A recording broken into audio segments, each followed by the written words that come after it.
రాముడు మరియు లక్ష్మణుడు వారి దేవతుల్యము అయిన తండ్రికి సేవ మరియు పూజ నిత్యము చేస్తున్నారు. తండ్రి ఆజ్ఞ శిరోధార్యము అని, వారు నగరవాసుల కోసమని అన్ని పనులు చేస్తున్నారు.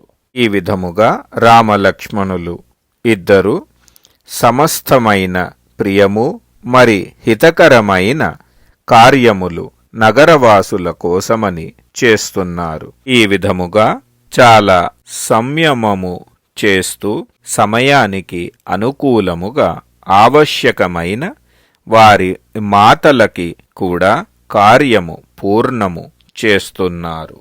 రామలక్ష్మణులు ఇద్దరు వారి మాటలకు కూడా సమయము అనుసరించి ఏ కార్యములు ఆవశ్యకమో అవి పూర్ణము చేస్తూ గురుజనుల పెద్ద పెద్ద కార్యములు చెయ్యడానికి సిద్ధముగా ఉంటూ వారిని కూడా చూస్తున్నారు. ఈ కార్యములు అన్నీయూ మహారాజు దశరథుడు గమనించినారు.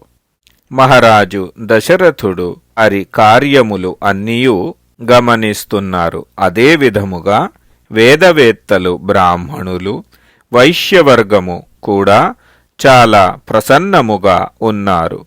శ్రీరాముడు ఉత్తమ శీలము మరియు సద్వ్యవహారము అతనికి రాజ్యములో ఉండే అందరూ చాలా సంతోషిస్తున్నారు. మహారాజు దశరథుడు తన నలుగురు పుత్రులలో సత్యపరాక్రమి శ్రీరాముడు లోకములో అత్యంత యశస్వి మరియు మహత్తరమైన గుణవంతుడు.